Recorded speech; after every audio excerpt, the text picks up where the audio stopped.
तर बनावट शासन निर्णय पीडब्ल्यूडी तर्फे एफआयआर दाखल करण्यात तयारी दाखवण्यात आलेली आहे। राज्यातील सार्वजनिक बांधकाम विभागाने तब्बल 6.94 कोटी रुपयांच्या बनावट रस्ते कामांसंदर्भात पोलिसात गुन्हा दाखल करण्याची प्रक्रिया सुरू केल्याची एक ताजी अपडेट समोर येते।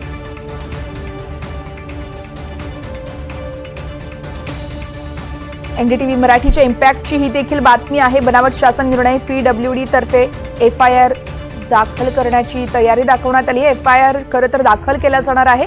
या संदर्भातली संपूर्ण माहिती आपण ग्राफिक्सच्या माध्यमातून पाहणार आहोत। बनावट ही GR 3 ऑक्टोबर 2024 रोजीचा आहे। विधानसभा निवडणुकांच्या आचारसंहितेच्या अवघ्या काही दिवस आधीचा हा GR होता। आपण पाहतोय GR वरून नेमकी फसवणूक कशी झाली ते, आणि त्यानंतर आता पोलिसात गुन्हा दाखल करण्याची प्रक्रिया सुरू असल्याची देखील माहिती मिळते आहे।